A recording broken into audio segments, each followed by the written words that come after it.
Alan Ladd was born Alan Walbridge Ladd on September 3, 1913, in Hot Springs, Arkansas, into circumstances that offered little comfort or security. His father died when Alan was only 4 years old, leaving his mother, Raleigh, to raise him amid economic hardship. The family moved frequently, eventually settling in California, chasing stability during an era when survival itself was uncertain.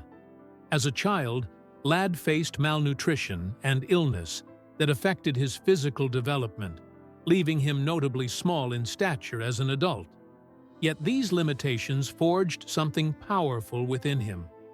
He learned early how to endure quietly, to observe rather than dominate, and to build resilience without spectacle. Those early struggles shaped his inner life, creating the emotional depth that would later define his screen presence. Long before Hollywood noticed him, Alan Ladd had already learned how to survive invisibly. Finding direction. Amid uncertainty. Despite financial instability, Ladd discovered discipline and confidence through athletics, particularly swimming and diving, which helped him build strength and self-belief. At North Hollywood High School, he also found an unexpected outlet in drama classes, where he learned to channel emotion into performance. Acting offered him something rare, control over how he was seen. After graduating in 1934, Ladd entered Hollywood quietly, working behind the scenes as a grip and appearing as an extra whenever possible. These early years were humbling, filled with rejection and obscurity, but they taught him patience and professionalism. He held various jobs to survive, never assuming success was guaranteed. Unlike many aspiring actors, Ladd didn't chase attention loudly. He waited. This period shaped his work ethic and reinforced his belief that success, if it came at all, would have to be earned steadily rather than demanded. The breakthrough that changed everything. Ladd's career changed dramatically in 1942 with This Gun for Hire, where he portrayed the haunted hitman Raven. The role was unlike anything audiences had seen before. Quiet, restrained, and emotionally layered, Ladd's performance redefined the cinematic anti-hero. His soft-spoken menace and piercing gaze captivated viewers and critics alike, launching him into stardom almost overnight. Hollywood had been dominated by loud, physically imposing heroes, but Ladd offered something different: vulnerability beneath strength. His success proved that power could be subtle. The film not only elevated his career but helped establish the tone of classic film noir. Almost instantly, Ladd became one of Paramount Pictures' most valuable stars. Yet despite fame arriving swiftly, he remained guarded, deeply aware of how fragile success could be. Stardom didn't erase his insecurities. It simply magnified them under brighter lights. A star of film noir's golden age. Throughout the 1940s, Alan Ladd became synonymous with morally complex characters. Films like The Glass Key, The Blue Dahlia, and Calcutta showcased his ability to convey conflict with minimal dialogue. His performances were built on restraint rather than bravado, making him uniquely compelling. Ladd often portrayed men navigating loyalty, betrayal, and conscience, figures shaped by circumstance rather than ambition. His frequent pairing with Veronica Lake created one of Hollywood's most iconic screen duos, their contrasting cool demeanors enhancing each other's presence. Together, they embodied a new cinematic language where silence spoke volumes. While studios promoted him as a leading man, Ladd never fully embraced celebrity culture. He preferred privacy and routine, retreating from public life whenever possible. The success was undeniable, but behind the scenes, he carried constant pressure to live up to an image he never fully felt matched who he was. Shane and the Weight of Legacy. In 1953, Ladd delivered what many consider his defining performance in Shane. As the quiet gunfighter seeking peace, he brought emotional depth to the Western genre. The role resonated deeply with audiences, presenting heroism as sacrifice rather than glory. The film's final scene became one of cinema's most enduring moments, cementing Ladd's place in film history.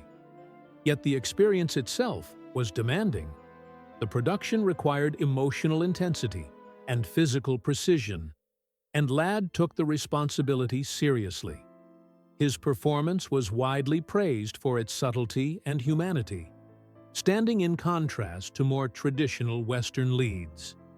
Shane elevated his artistic legacy, but also intensified the pressure surrounding his work. It was a role that defined him publicly, even as he privately struggled with the expectations it created. For Ladd, greatness came with a heavy emotional cost: personal life and quiet devotion.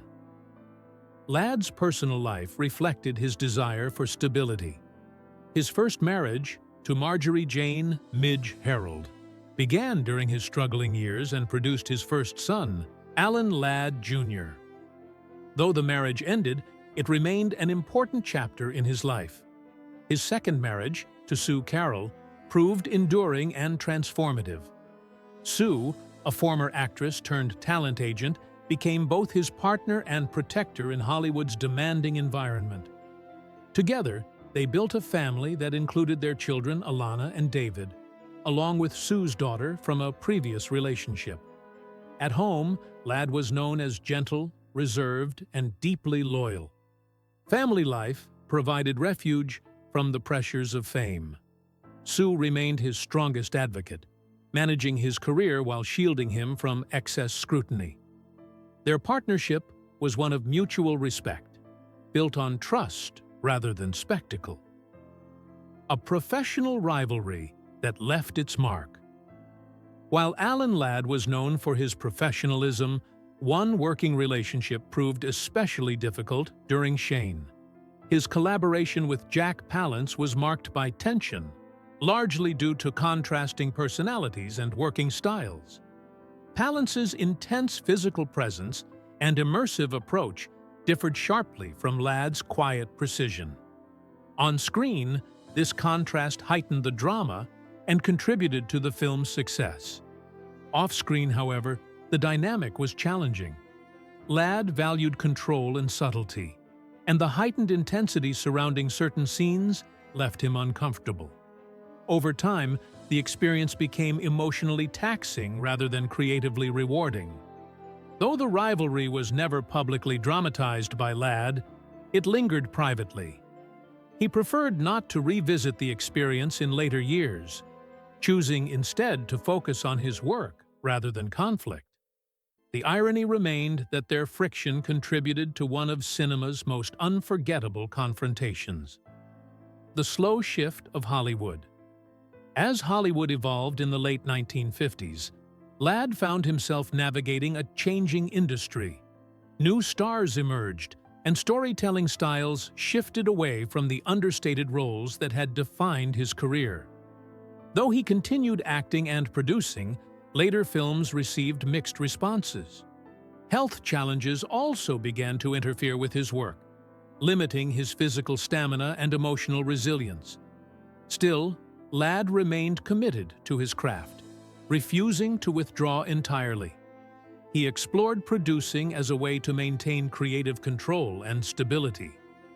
While box office success became less consistent, his professionalism never wavered. He continued working not out of desperation, but out of identity. Acting was what he knew. Though the spotlight dimmed, his influence endured. The industry may have moved on, but Ladd's contributions had already shaped an era that could not be undone. Final years and quiet struggles. By the early 1960s, Alan Ladd sought peace away from Hollywood. Time spent in Palm Springs offered privacy and rest, especially as health issues accumulated. He struggled with chronic insomnia and physical discomfort, conditions that quietly eroded his well-being. Like many of his era, he relied on prescribed medications to manage rest and pain, unaware of the risks of combining treatments. In January 1964, Ladd passed away unexpectedly at his Palm Springs home.